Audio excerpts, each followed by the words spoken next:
আচ্ছা, আপনার যখন মন খারাপ থাকে তখন আপনি কি করেন?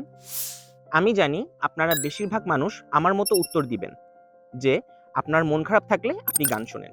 এটা খুব ভালো একটা বিষয় যে আপনার মন খারাপ থাকলে আপনি গান শুনে নিজের মানসিক স্বাস্থ্যের যত্ন নিচ্ছেন। তাহলে আপনার জন্য আরেকটি প্রশ্ন হচ্ছে, গত ৫ থেকে ৬ মাসে আপনি কোন গানগুলো সবথেকে বেশিরভাগ সময় শুনেছেন?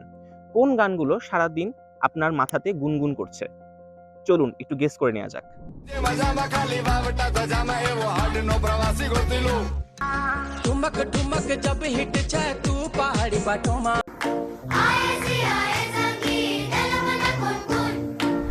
আমি যদি ভুল না করে থাকি, তাহলে এই গানগুলোই গত কয়েক মাসে আপনারা সবথেকে বেশিরভাগ সময় শুনেছেন। আরো মজার ব্যাপার হচ্ছে এই গানগুলো আপনাদের মস্তিষ্কে এমনভাবে গুনগুন করছে যে আপনারা চাইলেও এটাকে ভুলতে পারছেন না। এই বিষয়টাকেই সাইকোলজির ভাষায় আমরা ইয়ারওর্মস বলে থাকি। বিস্তারিতভাবে বলতে গেলে ইয়ারওর্মস হচ্ছে মিউজিক্যাল অবসেশন অথবা স্টাক সং সিনড্রোম, যা এসএসএস নামে পরিচিত, অর্থাৎ ট্রিপল এস নামে পরিচিত। এটি খুব কমন একটি লক্ষণ, যে কোনো বয়সের মানুষের মাঝে এটি দেখা যেতে পারে। এনআইএইচ এর মতে পশ্চিমা বিশ্বের ৯৮% মানুষ জীবনের কোনো না কোনো একটা সময় এই মিউজিক্যাল অবসেশনের শিকার হয়েছেন। মজার ব্যাপার হচ্ছে এই ইয়ারওর্মস কখনোই আপনার সম্পূর্ণ গানের প্রতি হবে না। এই মিউজিক্যাল অবসেশন শুধুমাত্র একটি গানের নির্দিষ্ট কোনো কলি, কোনো ক্যাচি টিউনস বা কোনো ফেজের কারণে হতে পারে। অর্থাৎ সেই নির্দিষ্ট কোনো ফেজ বা কোনো সেই ক্যাচি টিউন আপনার মাথায় সারাক্ষণ গুনগুন করতে থাকবে এবং এই গুনগুনের ফলে আপনার দৈনন্দিন কার্যক্রম ওই গানের দ্বারা নিয়ন্ত্রিত হবে। অর্থাৎ ওই গানের ইমোশন আপনার দৈনন্দিন কাজের উপর প্রভাব ফেলবে। আরো ভয়ঙ্কর ব্যাপার হচ্ছে আপনি চাইলেও এটা ভুলতে পারবেন না। আপনার ব্রেইন নিজে নিজেই এই গানগুলোকে বারবার মনে গুনগুন করার চেষ্টা করবে। এই ব্যাপারটাকে সাইকোলজিক্যালি বলা হয় কগনিটিভ ইচিং।